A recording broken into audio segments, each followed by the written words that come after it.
we're going to kick this off. We've got Madison Mayor Rhodes Conway from Madison. So take it away. Greetings, everyone. My name is Satya Rhodes Conway. I have the honor of being the mayor of Madison, Wisconsin. I want to thank everyone for joining us, and for those of you who are out of state, welcome to Wisconsin. We're delighted to have you here. As the 2024 Republican field takes the debate stage tonight, you'll be able to hear straight from the horse's mouth about the extreme and wildly out of touch vision, and I put that in air quotes, for America.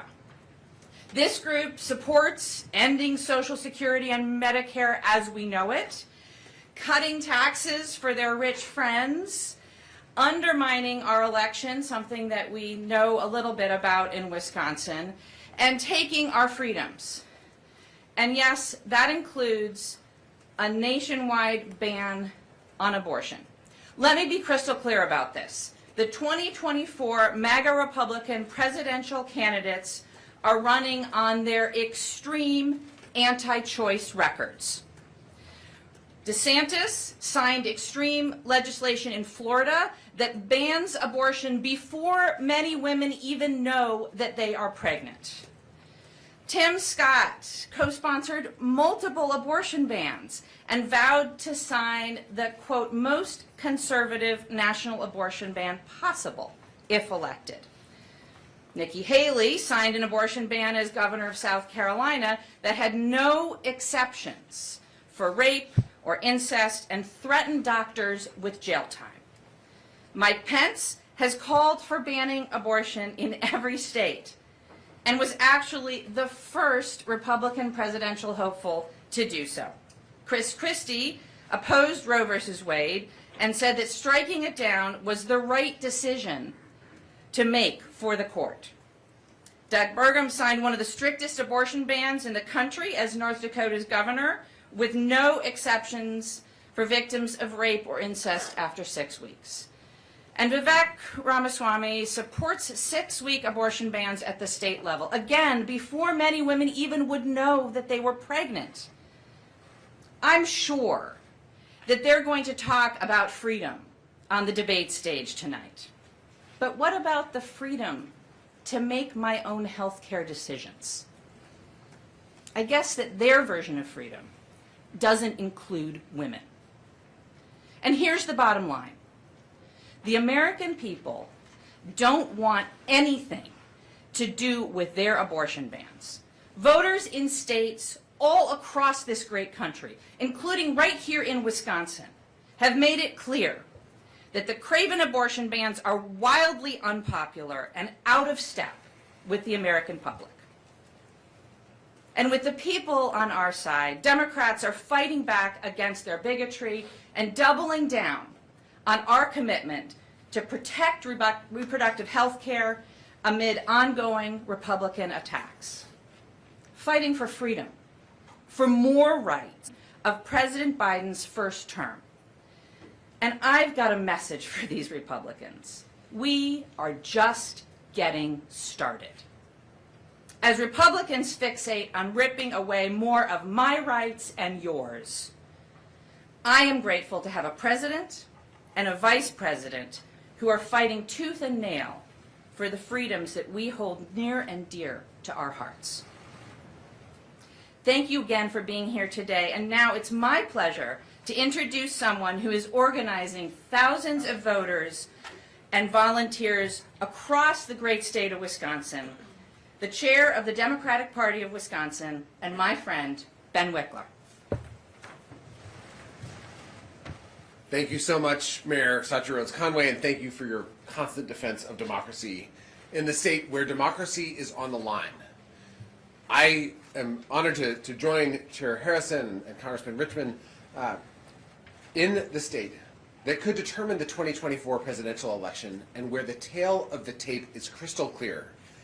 In Wisconsin, MAGA extremism falls flat. We're anticipating a debate tonight where candidates are leapfrogging each other to the most extreme fringes of ultra-MAGAism. And yet, when you look at the record in the state of Wisconsin, over and over, Wisconsin voters reject MAGA extremism. They reject the attacks on fundamental freedoms and economic security and dignity. They reject the very kind of ultra-MAGA Republican candidates that will be swarming the debate stage here in Milwaukee tonight. So let's just look at the record for a moment. In the state of Wisconsin, Democrats and Democratic-supported candidates have won 15 of the last 18 statewide elections. Just ask Senator Tammy Baldwin. Ask Governor Evers and Lieutenant Governor Sarah Rodriguez. Ask Attorney General Josh Kaul. Ask President Biden and Vice President Harris who has been winning elections in the state of Wisconsin. This spring, in our state Supreme Court race, voters had as vivid a choice as you could imagine between a Trump-endorsed former Supreme Court justice who personally advised the plot to overturn the 2020 election, and a judge that they hadn't met before, Janet Protasewicz, who ran with clarity that she would always consider the case before her rather than just the agenda of right-wing MAGA billionaires, and who believed at a personal level in reproductive freedom. That election was a choice between MAGA extremism on the one hand and common sense, fairness, and justice and freedom on the other. And Wisconsin voters gave Janet Protasewicz an 11-point landslide. This spring was a freedom landslide in Wisconsin. It was a clear message from Wisconsin voters that they wanted to turn the page on the era of extremism represented by all 8 of the Republican candidates who will be ascending to the stage of the presidential debate tonight. And their message this spring was consistent with the message that they have sent over and over from 2018, when Democrats swept every statewide election for the first time since 1982, to 2020, when they reversed Trump's victory in 2016 and became the tipping point state for the Biden-Harris ticket, to 2022, when they elected a Democratic governor in a year with a Democratic president for the first time since 1962, to this spring, when they flipped the majority on Wisconsin State Supreme Court for the first time in 15 years. The issues that propelled these elections are on the table again in 2024, and every one of the Republicans running for president at this moment is wrong on these issues. Wisconsinites have tasted the alternative. They experienced 8 years of proto-MAGA extremism from Scott Walker. They experienced the attacks on workers' rights, the attacks on reproductive freedom, the attacks on public schools and teachers, the attacks on democracy and voting rights. And they rejected that kind of politics. They rejected Scott Walker in 2018, and now because of Governor Evers, Senator Baldwin, because of President Harris and President Biden and Vice President Harris, because of Attorney General Kaul, Wisconsin has been and continues to be on the right track. And Wisconsinites are experiencing record low unemployment and rising wages and the possibility of a restoration and an expansion of freedom and democracy in the state that all of us Wisconsinites love. That is what Wisconsinites want to see more of. That is what they are voting for. And that is what they will not see on display at the Republican debate tonight. The record is crystal clear. Wisconsinites do not want to go backwards to MAGA extremism. They do not want a future in which their freedoms are ripped away. They want to move forward. That's our state's motto, and that's what President Biden and Vice President Harris represent. So we are fired up, we are watching, and across the state of Wisconsin, last weekend and weekends all the way from now until November of 2024, Wisconsin Democrats will be knocking on doors, having conversations, organizing, and doing the work to ensure that none of the people we see on this debate stage get anywhere close to the White House. And with that, I'm so honored to introduce someone who believes in the power of organizing and the message of freedom, democracy, and common sense for working people in our country, our great Democratic National Committee Chair, Jamie Harrison. Hey folks, I hope you are well. Welcome to Milwaukee.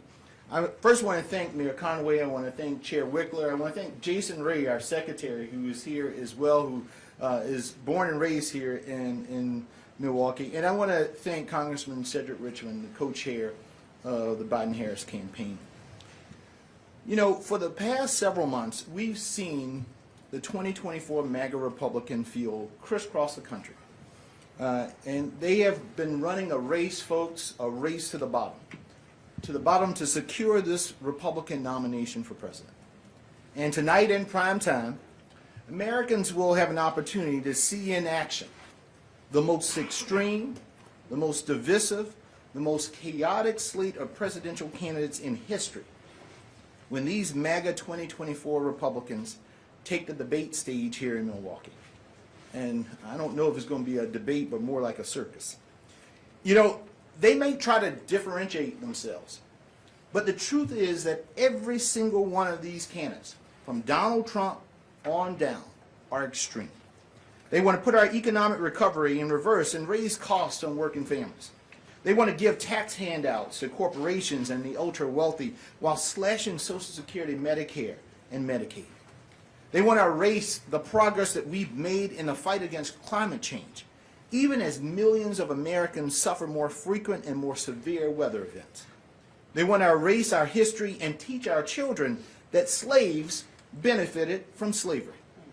And they want to take away our freedoms and push a nationwide ban on abortion, even as voters have repeatedly made it clear in red states, in blue states, in purple states, that we're not interested in their anti-women, anti-choice agenda. That's what they stand for. And now here's who they are. We have Ron DeSantis. As we say in the South, bless his heart. This guy has pushed an extreme MAGA agenda focused on taking away Floridians' freedoms instead of focusing on the high costs that are crushing Florida families. We have Tim Scott. I know him well. Proud Tea Party Republican who has promised to govern from, and I quote, the far conservative right. We have Nikki Haley, who I know even better, who as governor signed into law an extreme abortion ban that had no exceptions for rape or incest. We have Mike Pence, who is still Trump's MAGA wingman and was the first candidate to call for banning abortion nationwide. We have Vivek Ramaswamy, who is so desperate to be Donald Trump 2.0 that he's running around spreading conspiracy theories about 9/11 and threatening to change the voting age from 18 to 25. We have Doug Burgum, who has signed some of the most extreme MAGA legislation into law in North Dakota and is trying to buy his way into the Oval Office. And we cannot forget good old Chris Christie, who has suddenly forgotten the fact that he campaigned for Donald Trump in 2020 and is every bit as MAGA as the rest. So let me sum this up for you all. No matter who you pick, this group is as extreme as it gets. A bag full of MAGA apples and they are all rotten. They are wildly out of step with the American people. While they're busy racing to win over the MAGA base, President Joe Biden and Vice President Kamala Harris have been laser focused on fighting for the issues that matter most to the American people. And by every measure, my friends, they have delivered. They've delivered the strongest 2.5 years of job growth in the history of this nation. Over 13 million jobs created, including good-paying union jobs, Nikki Haley, union jobs. An unemployment rate near 50-year lows and a record low unemployment for African Americans. The largest infrastructure investment since Dwight Eisenhower. 4 years Donald Trump talked about infrastructure week, never filled a pothole. Joe Biden got it done in his first year. The most ambitious climate agenda in the world. An American manufacturing, not boom, a renaissance. Lower energy, healthcare, and prescription drug costs. And in Wisconsin alone, where Trump once touted thousands of jobs through a Foxconn project that never materialized, the president's economic agenda has delivered tenfold. Private companies have invested more than $3 billion here in Wisconsin in clean energy infrastructure, including $1 billion for the Great Lakes Restoration Initiative.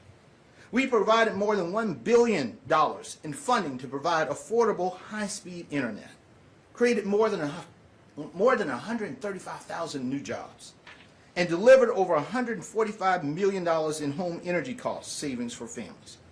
Folks, that is Bidenomics in action. On one side, we have President Biden and Vice President Harris and Democrats who think that America's best days are ahead of her and focus on the issues that matter most to everyday Americans. And on the other side, we have MAGA Republicans who are fixated on dividing us, They want to take away your freedoms, are skeptical of climate change, and are campaigning on ending Social Security, Medicare, and Medicaid as we know. Contrast couldn't be clearer. In 2020, the American people made their voices heard when they chose unity over division, hope over fear, competence over chaos. And they're going to do it again next November when they send President Biden and Vice President Harris and Democrats up and down the ballot back to the White House, back to Congress, back to state legislatures to finish the job that they've started. Folks, it's indeed my honor and pleasure to welcome to the stage now my good friend, Congressman Cedric Richard. Thank you, Chair Harrison, Chair Wickler, and Mayor Rhodes Conway. Thank you for your public service. Thank you for what you do. And I think it's the best example of the difference between us and those that will debate tonight, is that the focus is always on the American people. It's on them. It's on their community. It's on their families. And how do we make their lives better? And I want to thank both chairs for organizing this so that people understand that there are two parties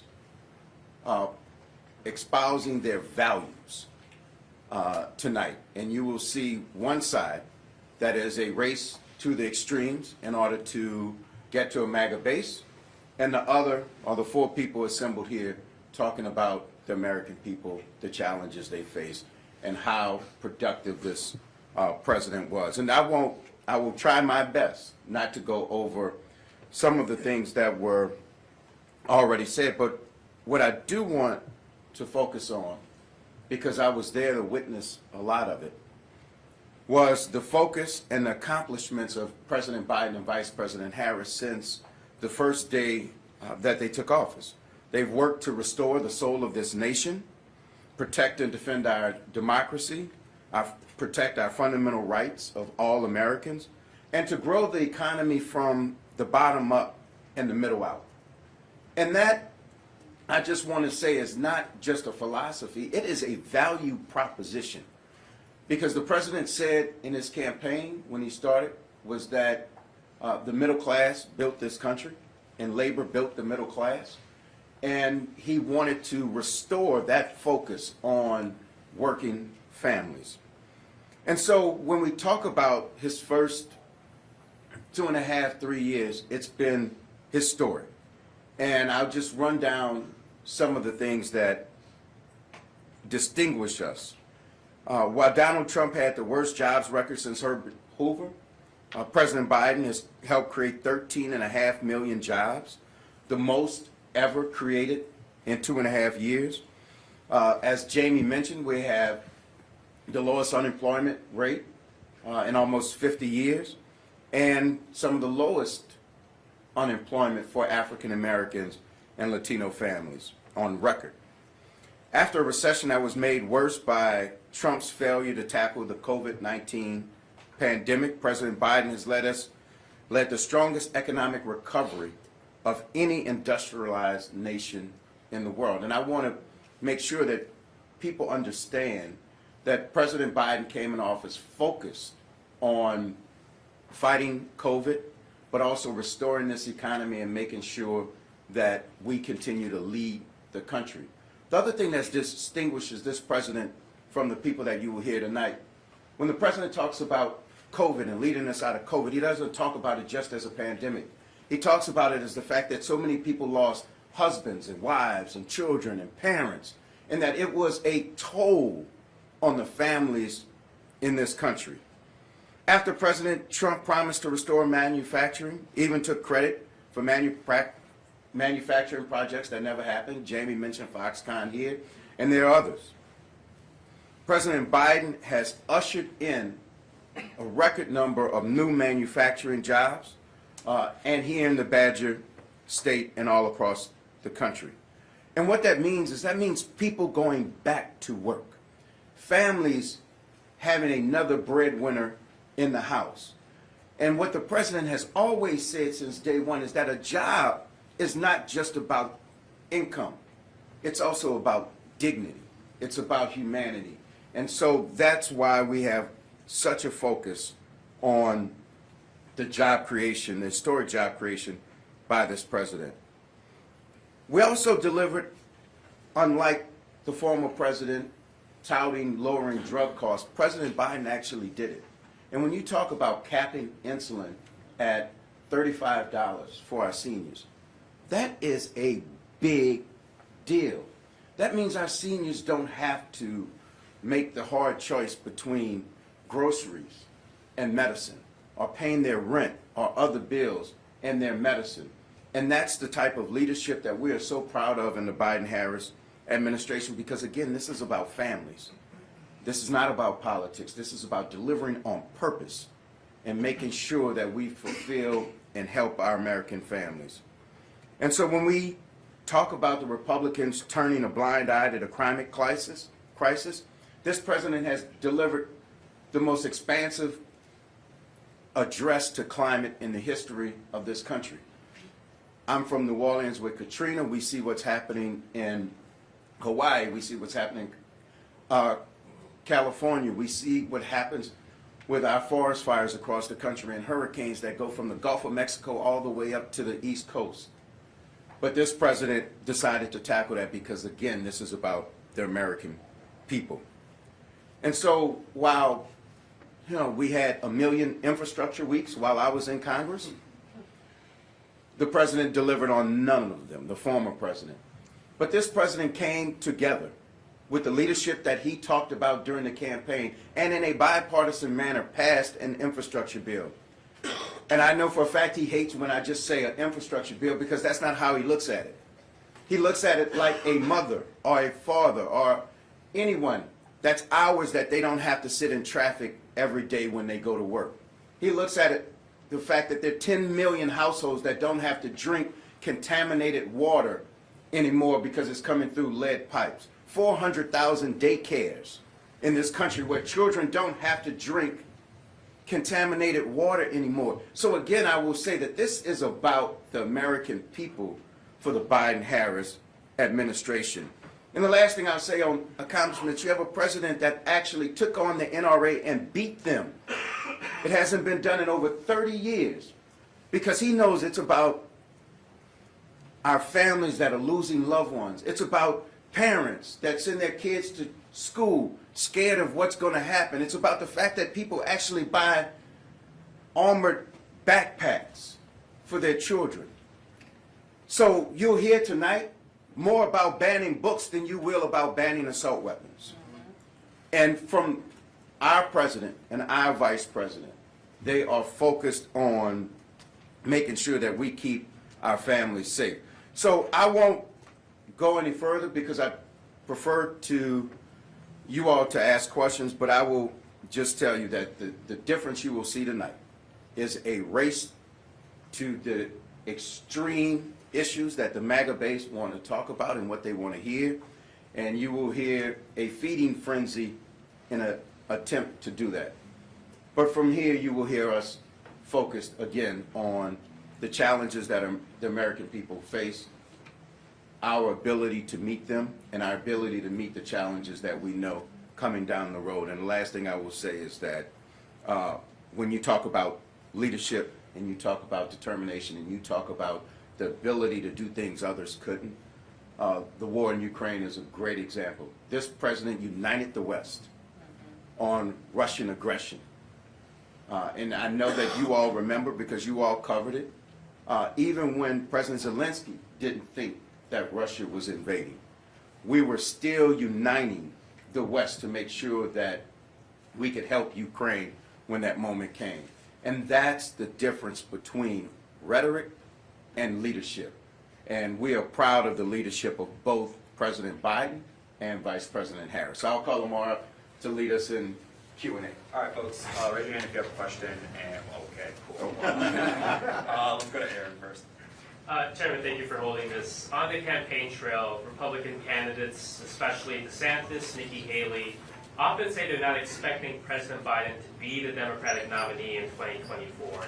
That might be brought up today on the debate stage. What is your response and take on that? Well, you already know, DeSantis lives in a place where Disney World is. This guy is in some fairy tale land.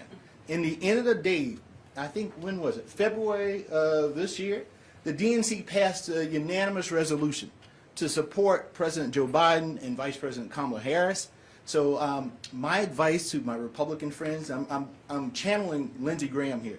My advice to my Republican friends, focus on your circus. We got ours. Chris?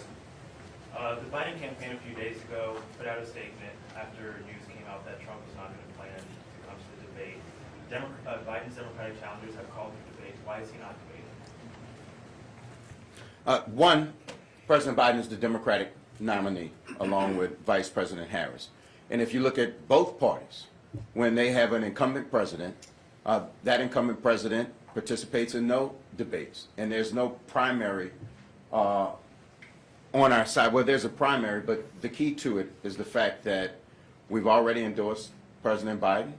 No party has done it. I think it goes back to Reagan and Ford. So it's just something that has been well settled, and it's just another issue that people want to use as a distraction from us focusing on still delivering for the American people and making sure that we address the issues and the challenges that they face. Something, Andrew Feinberg with The Independent, something you hear from former President, Governor DeSantis, and a lot of the other Republican candidates is that the U.S. is a nation in decline. The U.S. is like a third world country. The U.S. is crumbling. We don't have a country anymore. It's falling apart. How is the president going to come out and say, no, this is not a nation in decline, if that is his message? What's the reaction to that negativity of the Republican side? Can I? Yes. Thank you.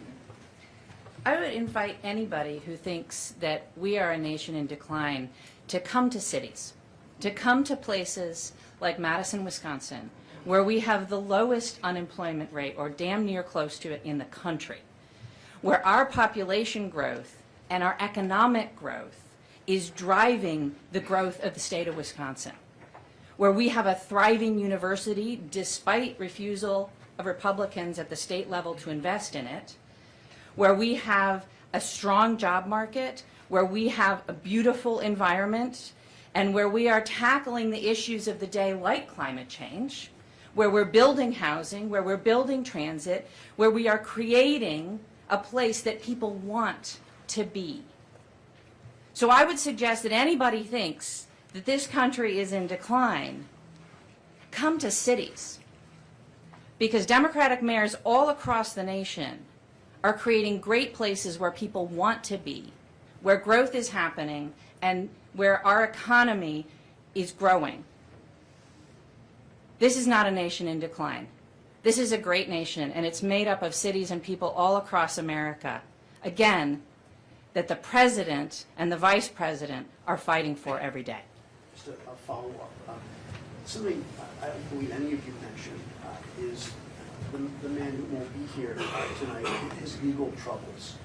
And that's something that the president has not mentioned much, and I know that's because he's the president and doesn't want to talk about ongoing prosecutions, but can we expect the Biden campaign, Mr. Richmond, to go after the former president more aggressively on his legal problems? I mean, the man's been indicted 4 times, and we hear not much from the campaign about it. Well, if we did it, what would you do? Right about it. So, in a serious answer to the question, the president is the leader of this party, and we don't comment on ongoing investigations. I think it's out there for people to see, people to read. It will play out, and I think that we're not going to let that be a distraction from continuing to bring costs down, wages up, and focus on the American people. Hi, James Stratton from Channel 12 here in town. We talk about moments on a debate stage all the time, right? You're the party not on the debate stage tonight. How do you capture a moment in a swing state like this on a night when the other party is on stage? Well, again, we don't think about it as capturing a moment, and you're going to hear this clearly in the theme of our remarks. We have a president and vice president that are still focused on governing. we're going to make sure that our voices are heard and that we make sure that people understand the priorities and the positions of the Democratic Party.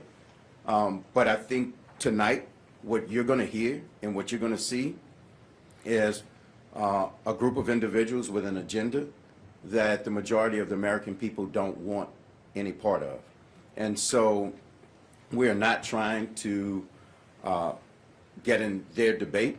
We're not trying to influence it. And we're not looking for a debate moment. What we're looking for is to make sure that people understand where we stand and the president and the vice president, where they stand, what their leadership has done.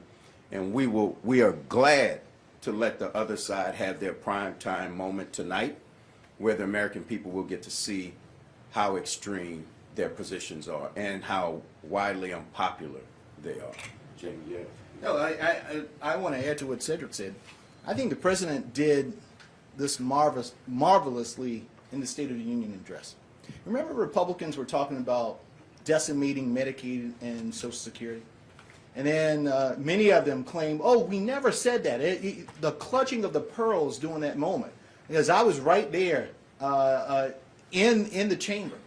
And the president said, well, great, we're all in agreement. You're not going to touch Medicare and Social Security. And so we were able to take that off of the table. But right after that, some of the Republicans came back to where they were on these extreme positions to gut Medicare and Social Security.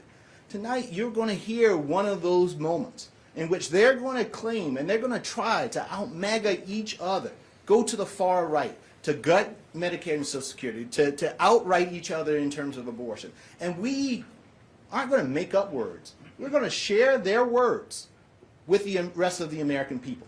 To say it's not Democrats making something up about where they are on these positions, that's not our job.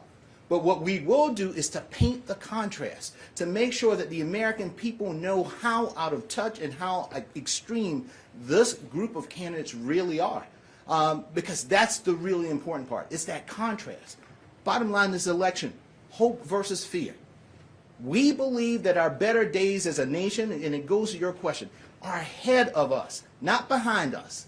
They believe that our better days are behind us. And that is the difference in this election. Joe Biden wakes up every day thinking about how to make the lives of the American people better.